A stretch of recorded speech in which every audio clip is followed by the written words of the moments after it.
Hello students, बच्चों आज हमें जो डीओई से वर्कशीट मिली है ये एक रिवीजन वर्कशीट है।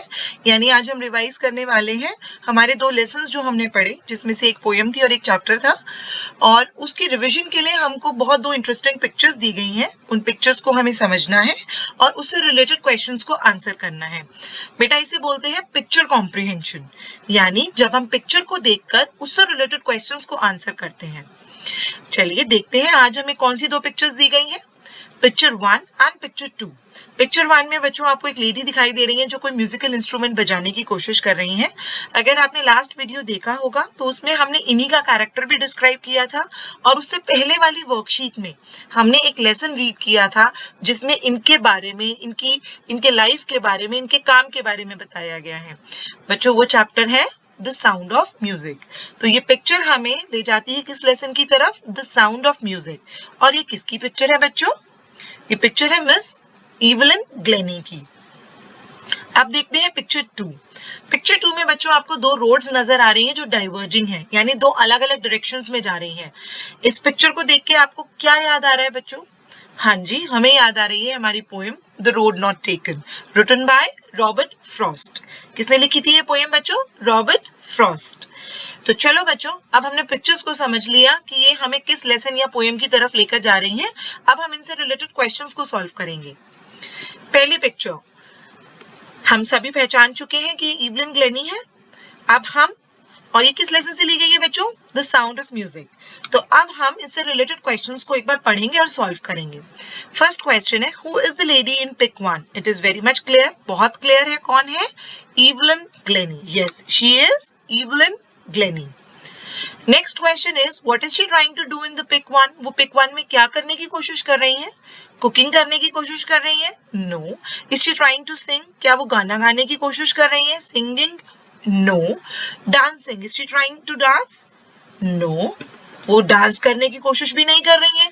Playing a musical instrument? Is she playing a musical instrument? क्या वो एक म्यूजिकल इंस्ट्रूमेंट बजा रही है? हाँ जी, वो म्यूजिकल इंस्ट्रूमेंट बजा रही है। तो करेक्ट ऑप्शन हो गया playing a musical instrument. Next है बच्चों, Evelyn is the most sought after multi dash of the world with the mastery of some musical some 1000 instruments. मैंने आपको बताया था, अगर आपको याद हो, नहीं तो हम रिवाइज कर लेते हैं। जो बहुत सारे तरीके के इंस्ट्रूमेंट्स बजा सकता है, अलग अलग तरीके के इंस्ट्रूमेंट्स, उनको क्या कहते हैं? उनको कहते हैं परकशनिस्ट। तो इवलिन जो है वो वर्ल्ड की बहुत फेमस परकशनिस्ट है। चलिए हम अपनी ऑप्शंस देखते हैं।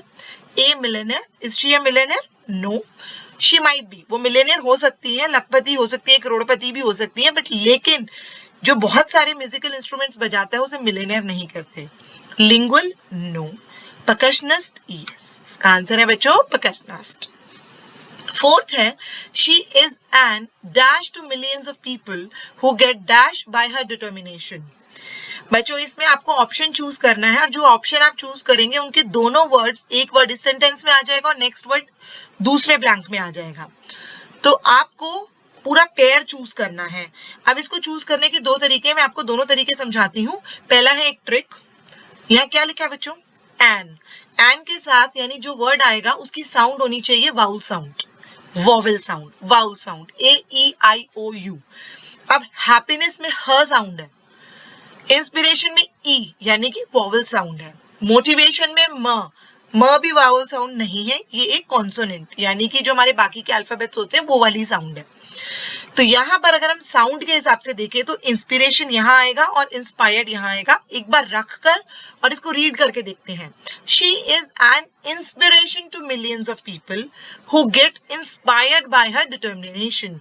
वो लाखों करोड़ों लोगों के लिए एक इंस्पिरेशन है और लोग उनकी डिटर्मिनेशन यानी उनकी जो ठान लेती हैं वो कि मुझे ये करना ही करना है, उससे बहुत लोग इंस्पायर होते हैं, बहुत लोग प्रेरणा लेते हैं। अब ये तो हमने एन से पहचाना। अब आप जरा मीनिंग निकाल के देखिए।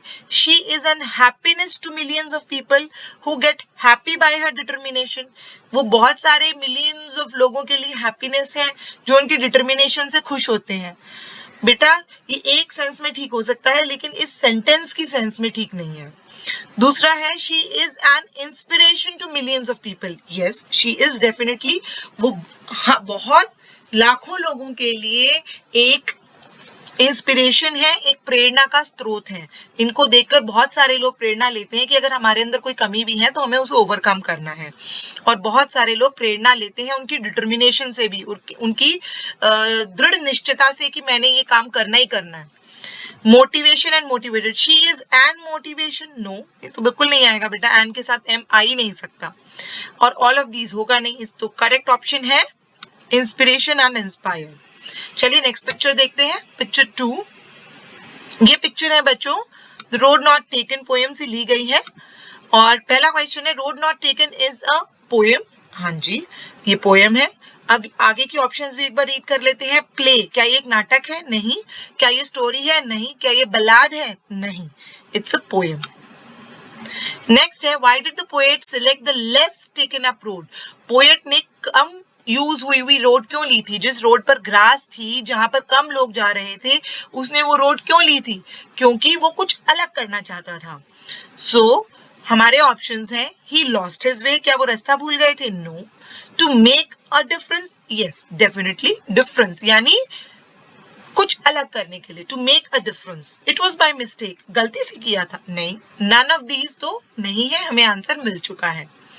नेक्स्ट है बच्चों the poem tells us we should think twice before taking any dash in life. Poem कहती है कि हमें लाइफ में कोई भी डिसीजन लेने से पहले, कोई भी निर्णय लेने से पहले 2 बार सोचना चाहिए। ये मॉरल है इस पोएम का, ये शिक्षा हमें इस पोएम से मिलती है।